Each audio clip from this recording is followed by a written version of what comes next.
I want to talk about the House budget plan and why it's reasonable to worry. The plan includes cutting spending by $1.5 trillion over 10 years, and $4.5 trillion of tax cuts over that time. Also, conveniently enough, the debt ceiling will rise by $4 trillion. Let's do some simple accounting since this administration thinks the government should be ran like a business. $4.5 trillion less income and only $1.5 trillion less spending. That leaves a $3 trillion difference. How do they plan on cutting $3 trillion over 10 years? First, let's talk about the $300 billion spending increases in this plan. $100 billion for the Armed Services Committee. That's the military. We're giving the military more money.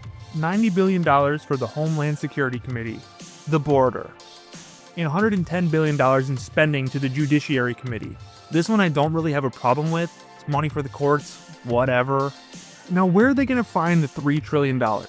They plan to find $800 billion from the Energy and Commerce Committee, $330 billion from the Education and Workforce Committee, $230 billion from the Agriculture Committee, $50 billion from the Oversight and Government Reform Committee, $10 billion from the Transportation and Infrastructure Committee, less infrastructure, perfect, $1 billion from the Financial Services Committee, and another $1 billion from the Natural Resources Committee.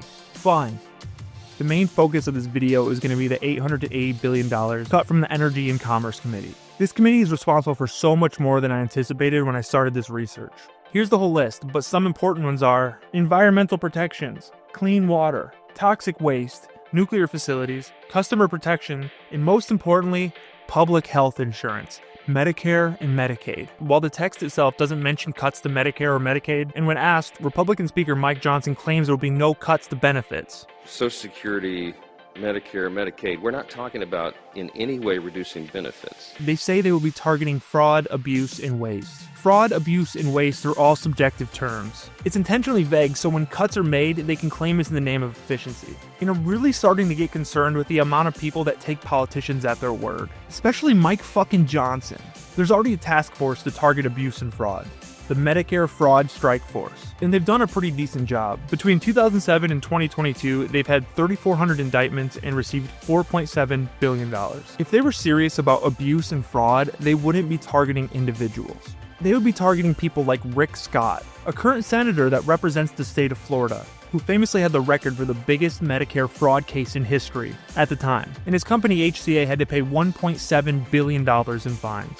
Quote, HCA admitted to a long list of charges, including submitting inflated bills and expenses to the government for payment, exaggerating the seriousness of diagnoses to increase Medicare reimbursement, illegally structuring business deals so that Medicare picked up the cost of corporate expenses, and providing doctors with kickbacks or patient referrals.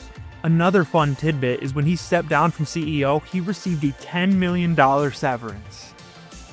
Haha.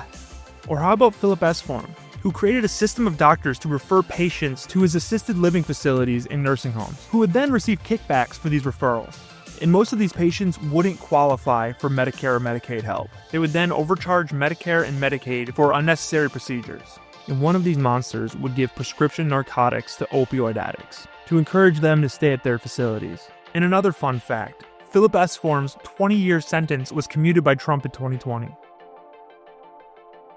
Why? It's disgusting how these people can steal the American tax dollars and not have to face any repercussions. These aren't the kind of fraud cases you're going to hear about over the next few weeks. What you're going to hear about over and over again is how illegal aliens are receiving benefits. The intention of all this is not to make Medicaid and Medicare better. The intention of all of this is to make you believe that we have poor people taking advantage of the system. You work really hard for your income, but these poor people doing nothing, they're the ones stealing your income. And it's true that you work hard and life isn't getting any easier, but the poor people are not the enemy. A single mom who wants to feed her children is not the enemy. A person that lost their job and needs some help for the time being is not your enemy. The enemy is the ultra wealthy. They are stealing from you. They're stealing from all of us. We have a system where the CEOs work for the shareholders above all else. And the only thing that matters to them is to make a profit year over year to appease the shareholders. Why are you not receiving a cost of living raise? Because they're sucking every single drop they can for the parasites at the top who are sitting on their ass providing nothing to this country. This administration wants you to believe that the $4.7 trillion in tax cuts is going to help the average taxpayer, when in reality, it's going to disproportionately help the wealthy. Trickle-down economics is the biggest lie we were ever fed. All of that money stays at the top. These tax cuts will do nothing besides increase the wealth gap from the bottom 99% and the top 1%, who makes all of their wealth on the backs of the working class. They want you to believe that if you work hard enough, that you too can be in the top 1%. But this system is not designed for you and me. You cannot work your way into the 1%. You have to steal it. And I think we should take it back.